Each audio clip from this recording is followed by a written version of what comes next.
we finally get to meet the vice residents of Yulje Medical Center, Domino Branch, and I'm so happy that we're able to see this day.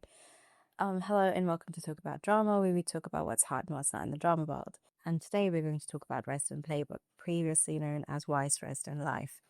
So I guess you can call it a third part of Hospital Playlist, but it's got a completely new cast, a completely new branch of Yulje Hospital, and it's got a completely new story. For example, in Hospital Playlist, we mostly had professors and well-established doctors, and some of them were first year, second year, and final year resident doctors. Over here, we're mainly focusing on the first years and basically how they lived out their days as residents, so how they started out, how they sort of built up their courage to sort of stick around and eventually got to the position where, you'd have Songhwa and Ikchun. So basically you went to that level, and I'm so glad it happened. Genuinely so glad, because I remember at one point they had delays in shooting. Then once it wrapped, there was news that it's been cancelled permanently because of the doctors' protest in South Korea.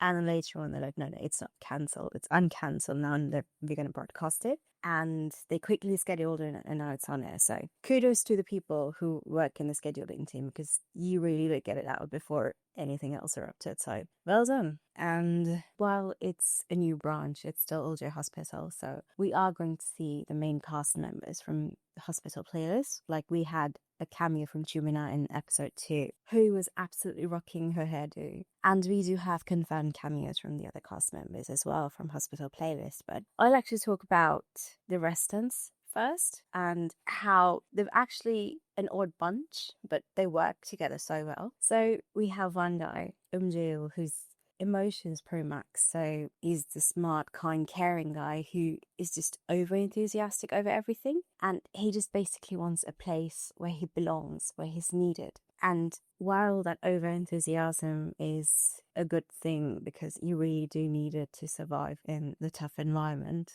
it sometimes becomes a nuisance for the people around him. And the opposite of him is Oh Young, who is basically just has no motivation at all, and she's just really looking for excuses to run away and just avoid it altogether. Like, the only reason why she's even here is because she's drowning in debt, and she needs an employment certificate in order to delay her loan and essentially be able to pay it back, because if she doesn't, she's going to be in a lot of trouble. So that's a contrast that they have going on. And then there's Kim Sabi, who's basically the A person in her class. Like she's at the top in everything. She's an ace. But while she has an abundance of intelligence, the emotional part of it is a little bit missing at the moment. And we do see her crash and burn in episode 2, where she's literally just gone error 404. She's not able to figure out, like, why is everybody so mad at her when all she's done is be reasonable and just do her job the best that she could. But, she doesn't realize that in her words, in the way that she's carrying herself, in the way that she's essentially interacting with the patients, it's not coming off as empathetic, but rather apathetic. And it's not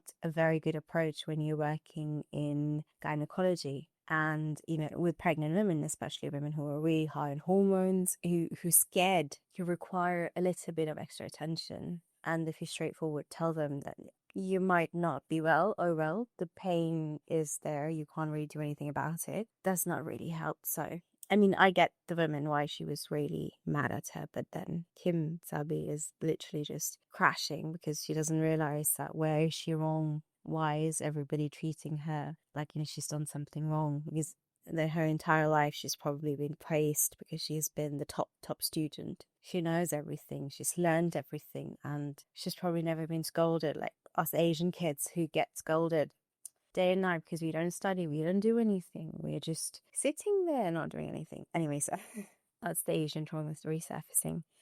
And then you have Pyeonam Gyeong, who is, again,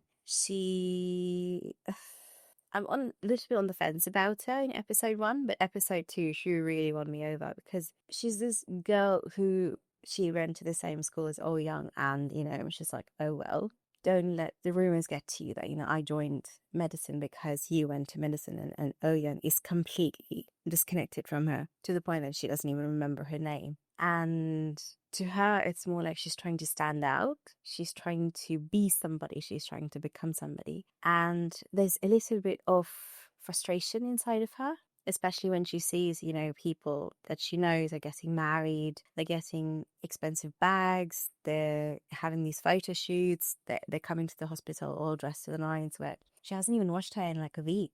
It's all dirty and grimy and really oily, really. And she's covered in yogurt and barely has time to eat and completely like dark circles and bags under her eyes. And then there's this girl who's the same age as her. She's come to the hospital for a premarital checkup and she's dressed to the nines. She's got a really nice bag. And that really pushes her over the edge. But that also reveals to us that, she has ambitions in life. She does want to be somebody. And we do see that in the beginning where she's dressed to the nines. When she comes in, she's got these highlights in her hair, which are only half done, so that if there are professors around, she can just open her hair and the highlights won't be visible. But then, when she ties her hair, it's inside, so it's hidden inside. So it's her nature that, she's really wants to be noticed, but then to an extent, she's also scared. And last but not the least, we have Kudo-won, who's one of the senior residents, and he's basically in charge of Ouyang, and he's also related to her.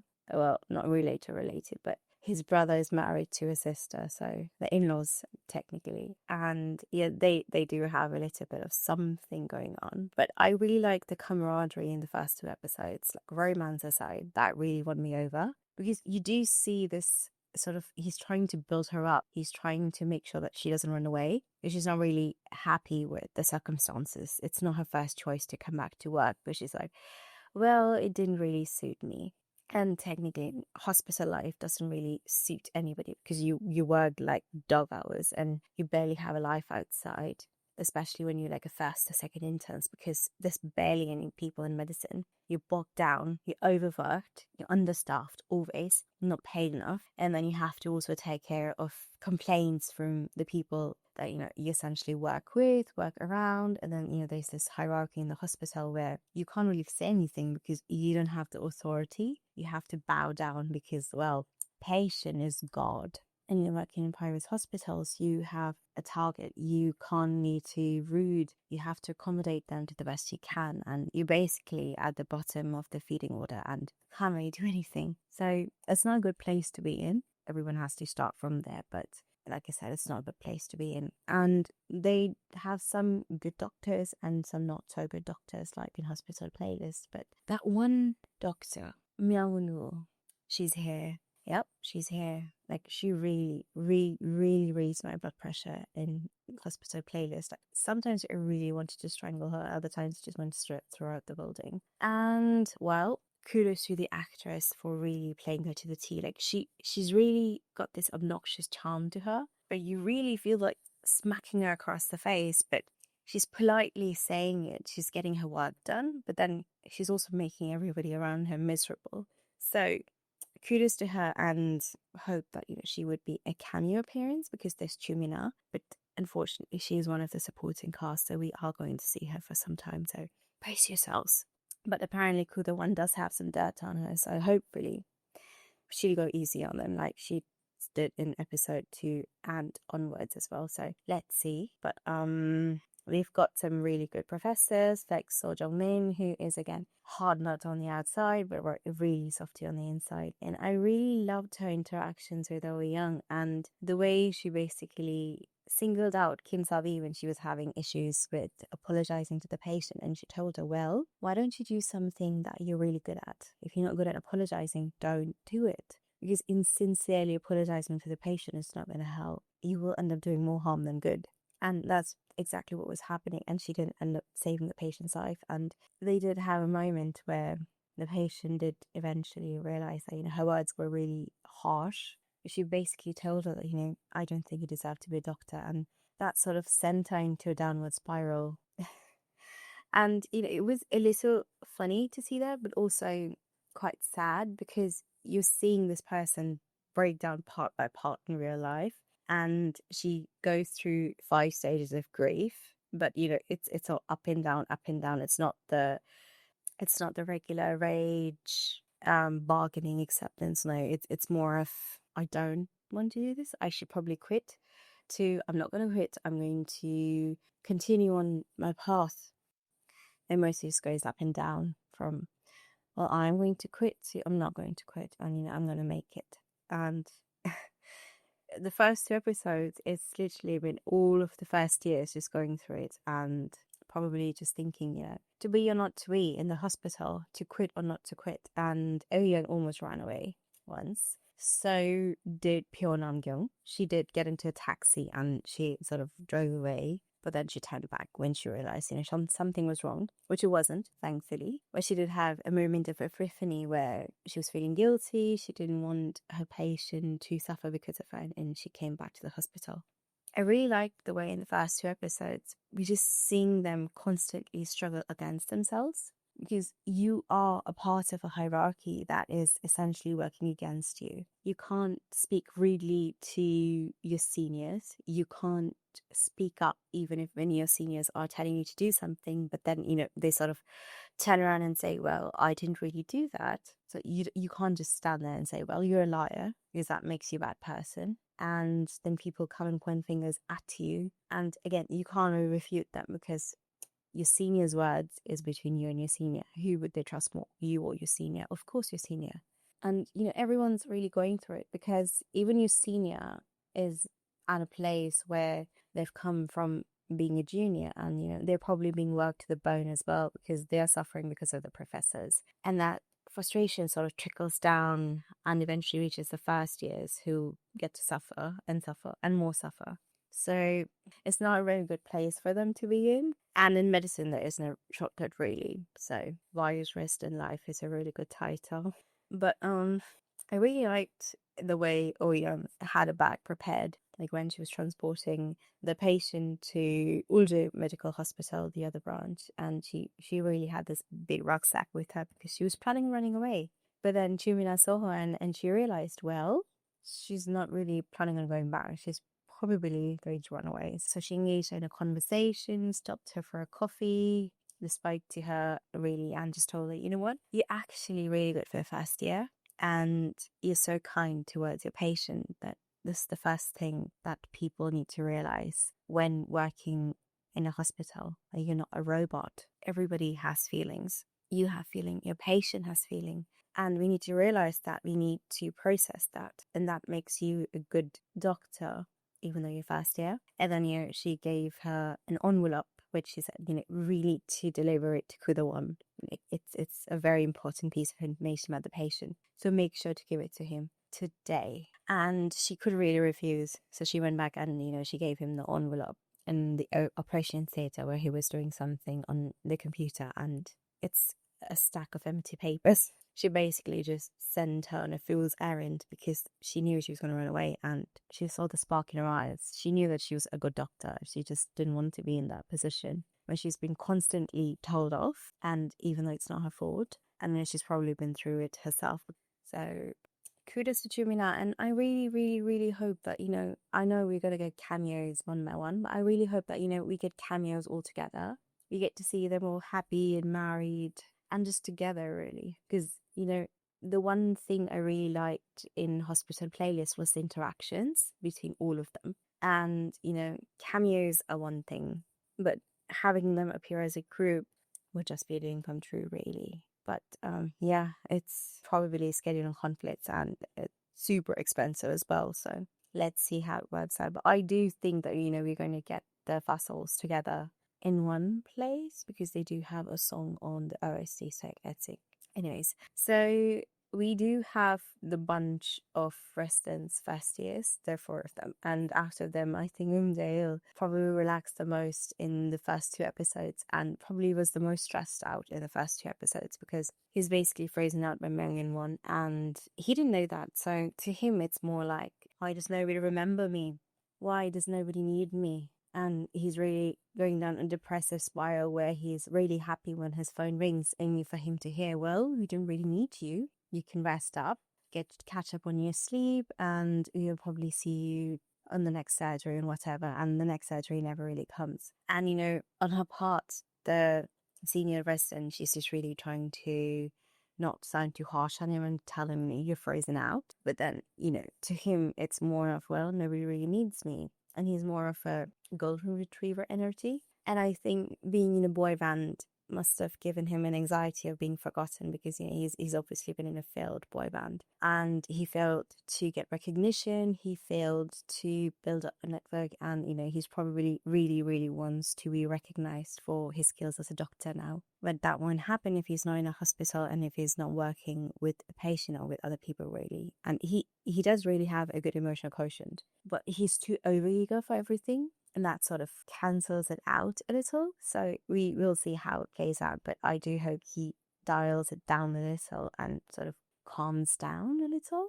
And on the other hand, I do hope Oh Young would sort of dial it up a little in terms of how she's been disinterested all the way to the second episode. And, she does come through when the code blue is being announced over the speakerphone, and, she's essentially walking out of the hospital.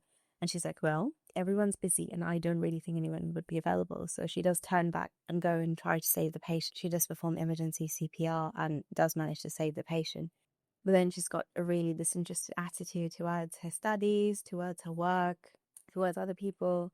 And it's mostly like, me and my world. And I do hope that, in the coming episodes, I do see her shed that a little bit and just build up on her character. And I'm not saying make her Luma Sunshine, but at least make her a little bit interested in what she's doing and, essentially in what she is trying to build her life around.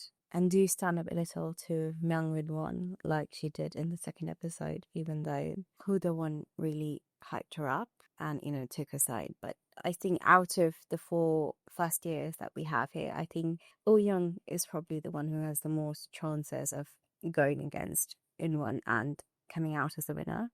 Because her nonchalant, well, what do you have to say, attitude sort of defeats the purpose, because she's not being malicious, she's just stating facts as it is.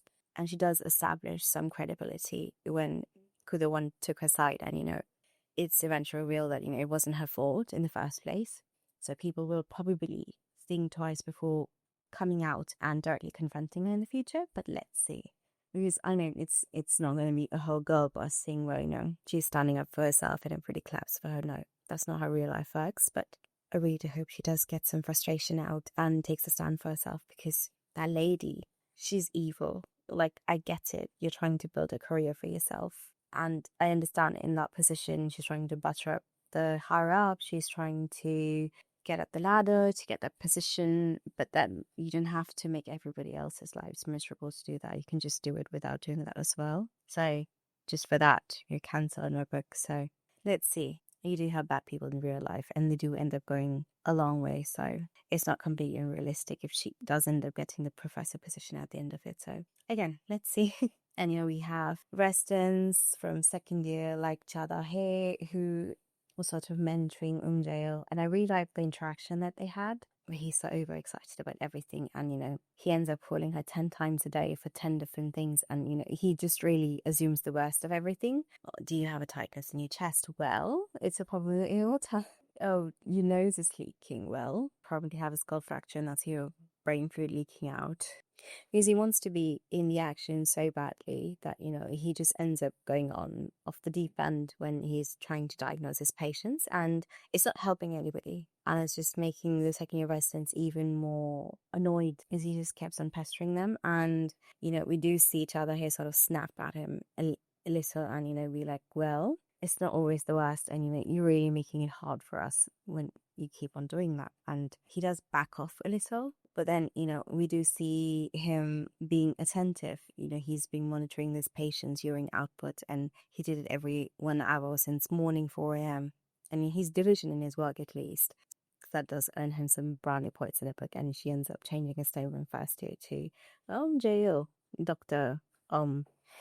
J.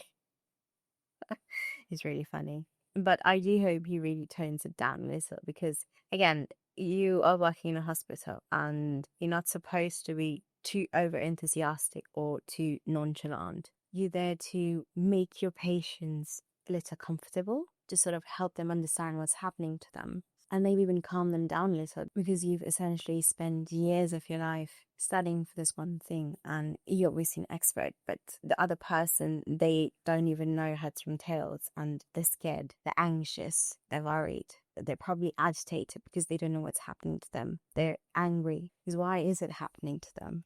when they haven't really done anything wrong. And it's your job as a doctor to sort of calm them down and make them understand, well, it's happened, it's time to move on and treat it before it gets any worse. And I think because we're watching it from the doctor's perspective, we do see patients being unreasonable, and, we do get really annoyed about, why is he doing that? They're making the lives even more miserable. Hyunam Young was really struggling. She doesn't even have time to eat. She's being overloaded with work, and her professor essentially took her food in front of her while telling her off. And she still has to cater to the demands of this patient who wants dressing changed 4 times a day, who wants her to wash her hands every time she comes in, change her gloves so many times. And she's had this backlog of charts.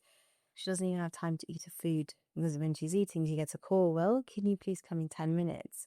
And she's basically scarfing her food down. The yogurt gets on her face, her clothes, her hair. And you feel bad for her. But then after she runs away and comes back, she goes to the patient's room, and, the patient's broke, but she doesn't know that, and she thinks she passed away. And she breaks down. She's like, well, was it because of me? Was it because I didn't pick up my call? Was it because I wasn't there? But then, you just realize that the patient just switched rooms because she wanted a bigger window with a better view. And we sort of see her have this little truce with this patient who she's practically bad-mouthed on 2 different occasions. And I do understand her point of view, but, the patient apologizes as well that, you've been putting up with everything that I've been doing. And I realized, I've been quite unreasonable with you, but, I'm getting discharged tomorrow, and I hope, it gets better. But she knows it's not, because she's been dealing with this for 3 years, and she knows the procedure, but there's still hope in her heart. She wants to get rid of this condition. She wants to get better. And Hyunam Young realizes, well, everyone's struggling over here. It's not just me. And she sees the patient, and she realizes that, that person might not have been the way that she is today, but over the last 3 years, because of what she's been through, because of what she's gone through, she's become this person who's really agitated, easily annoyed, quite particular about things, and just a little bit finicky all around. And my mom was sitting beside me, and she commented that, essentially it's a doctor's job to sort of settle in a patient, but when the doctor herself is falling apart, it's not going to be good for the patient, because, they're going to fall apart even more. And then just sort of had a light bulb moment in my head, like, oh my God, yes. Because you're seeing this from the perspective of an audience, but you're not seeing it from the perspective of a family member who's stressed, who is distressed, that doesn't understand what's happening, and just wants to get out of here, because nobody goes into a hospital voluntarily.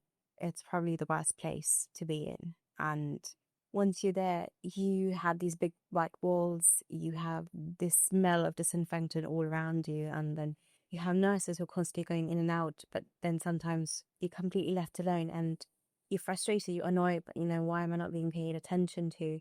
Why are there not enough people around? Why are you not helping me? Well, they're quite short-staffed. They don't have enough time to eat. They don't have enough time to bathe. They don't have enough time to sleep. They're basically running on fumes.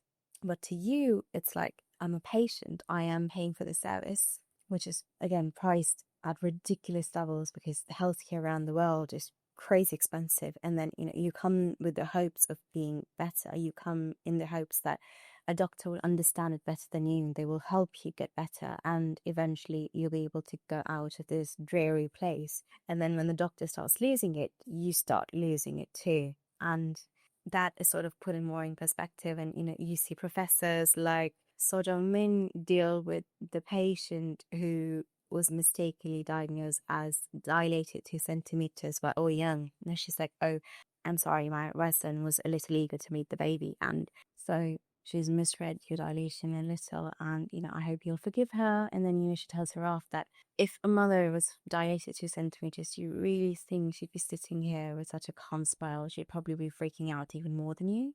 And after that scene, the mother does get suddenly fully dilated, and, she's not able to monitor her properly. She is quite hurriedly taking her to the delivery room, and she ends up having to deliver the baby in the hallway. And I thought, well, she did deliver the baby. It's a healthy baby, and this is probably going to be a hero moment because, you have it in these TV shows where, babies get it over lifts in battlefields, and, the person who delivers it is usually the underdog. And, I know they have this whole thing where they're suddenly considered competent and a hero, but this is more towards reality. So she gets told off for it really well. And Kudawan also gets told off for it because that mother essentially ended up delivering a child in an unsafe environment. And that mother was here for delivery. She trusted the people of the hospital to sort of deliver her baby safely. And because she couldn't monitor her properly, she ended up delivering in the hallway. And, it is to some extent Ouyang's fault, and she gets told off for it.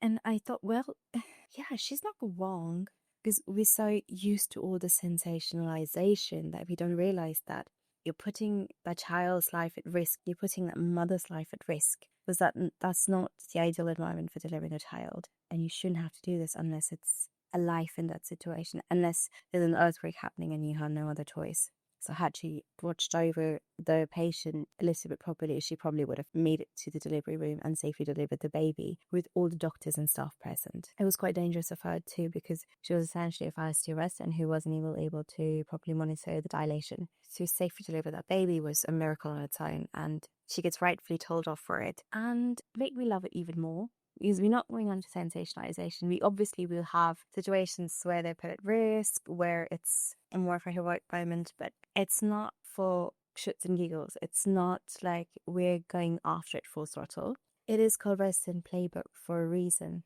because in Hospital Playlist, it was a playlist of how the doctors operated. They already had a method. They already had these techniques that they perfected over the years. Whereas residents, the first years, they're just starting out. So they're essentially writing their playbook from scratch. And we're watching it happen in real time. So I thought that was really cool. And obviously, the cameos from the first season is something that I'm really looking forward to. Next week, we have them on. And probably Fasos the week after. But I'm so happy that they decided to go for 2 episodes a week, because you can imagine my absolute torture waiting for that one episode for 12 weeks straight. And I get it was an hour and a half, but still, one episode, even though Resident Playbook is probably an hour 16, an hour 30 minutes, it's still twice a week. So thank you so much, scheduling gods, again, for having it twice a week. And so far, 2 episodes in, I'm really loving it. I was trying to sort of have it go up to episode 4 before I talk about it, but I just gave in and watched the first 2 episodes, and kind of glad I did, because I didn't want to be spoiled anymore, and I really liked it. Although I would really like if they stopped announcing the cameos before they happen and just have them see it in real time, because I don't want to be spoiled by who's coming when. I'd rather just watch them first-handedly than be told about them and then watch them. On the other hand, I am finally getting to finish Hyperknife. I did watch about 5 episodes, so I still have about 3 to go. So wish me luck. I get to finish it. I was really bummed out when Prisoner of Peace is in air, and people are online are saying that, maybe the dubbing's left a little as well. So I was really hoping for the rumors of like 14 to 16 to materialize, but so the ball's in your court, Tencent. Please drop it. And of course, Demon Hunter's romance dropped, so they postponed Love in Pavilion Foxbird Matchmaker, which again, I was a little, well, actually really disappointed about, because I was actually really looking forward to it, but it's fine. Songzu was out of the fridge, and I'm really happy to see that. I was hoping we get Prisoner of Beauty and Reading Class, because I was really looking forward to that as well, since Ho Ming Hao doesn't really do modern roles that much. It's mostly for retro shows, so it's one of the shows where he's playing, I think he's playing a brat, and he does play a brat really well, so hopefully they get it out of the fridge as well, since it's quite an old drama and it's actually a worth watch. So let's see. And yeah, that was my first review of Resident Playbook, and I hope you guys are having as good time watching it as I am. And it's only 12 episodes, so not that long. 2 episodes a week, and obviously we've got cameos from the first season, and let's see what kind of shenanigans they get into, and how it all plays out, because I do think we can see a potential relationship in Ouyang and Kudawan. But I did like the way Chadahe and Jail sort of bonded. But I do hope they don't try to force romance over every person who looks at the other with a positive smile and a good attitude. Like sometimes camaraderie over romance works wonders. Because they were quite good with the romance and the camaraderie balance in Hospital Playlist. And I'm hoping they're able to maintain the balance over here as well, because they do keep the original essence of the first two dramas, and they do focus mainly on the life of the residents and the way the daily life shapes their personalities. And I'm really liking the way nobody has a 180 switch in the first two episodes. Nobody went from super empathetic to empathetic, from super disinterested to suddenly interested. Like, Oh Young was ready to run away, and the only reason why she stayed back was because she had to deliver the envelope to Kudo-won. So she was well ready to run away, even though she turned back and saved that patient, even though she ran to the hospital in the morning because she was a little late, even though she helped deliver a baby and sort of cried over it as well. And despite all of these things, she was still ready to run away. So that personality is still there. She is still that one person who is completely disinterested in this job and is only in it for the money, not the job money, but paying her money. So they don't have a 180 switch. MJ was still moping around and just really feeling like a kept puppy because nobody called him in, and he's basically having the time of his life, chilling around, sleeping in saunas and having a full meal, while the other three are hanging on for dear life. But he's probably feeling the most miserable out of all three, because you go to work every day feeling miserable and thinking, oh, well, another day. But then once you're out of work, you sort of start to miss it. And you realize, well, it was actually a good time that I had, because, that time I was active. I was really looking forward to it. And yeah, it's also better when you're actually doing something they really wanted to do. So, and Pyo Nam Gyung sort of fell apart. So Kim Sabi, for different reasons, obviously, but they all four of them actually went on a journey where they asked themselves to quit or not to quit, and they decided not to quit. And I think that was a really beautiful arc, and I really, really like that the first two episodes came to us one after the other, because it would have been antagonizing to wait another week and see like what happened to these four dodos and how they eventually resolved everything and sort of fixed it at the end and really just didn't quit, because we all know they're not going to quit so early, probably not going to quit ever. But it's nice to see them put their lives back together and carry on with it, because it's an adult thing now. They no longer have the kiddie gloves on. They're in real world now, and they have to get up, get going, and get the job done. So let's see how it all plays out. And yeah, really looking forward to the upcoming 10 episodes. And yeah, probably we'll go through withdrawals after it ends. So let's see. Oh, side note, I did end up watching the last 4 episodes of When Life Gives You Tangerines, and yeah, I sobbed my heart out. Like, obviously, we didn't know that, but I did. And moving from that to Resident Playbook, at first it was a little underwhelming, because you start with Oh Young having this whole emotional nightmarish journey, and you end to realize, well, she's so deep in debt that she has to go back and be a first year resident once again. And at the end of it, we all they're gonna all end up being trauma bonded to this job. But it did feel like a little bit. I'm not saying a letdown, but the graph went down in terms of the stakes, in terms of how emotional it was. But then halfway through the first episode, I was just laughing my ass off. And also, I was just going back and rewatching stuff, because as a viewer, you do get one person's perspective. And, like I said, the patients often seem as unreasonable little brats who just want to get their way. But then when you realize it from their own perspectives, they're also humans. They're also here. They don't know what's happening with you. They've probably been through some shit as well. And they're just looking for a place to stay, to get better, to heal, and probably anxious AF. So that sort of boosted my morale once again, and I ended up watching all the 2 episodes.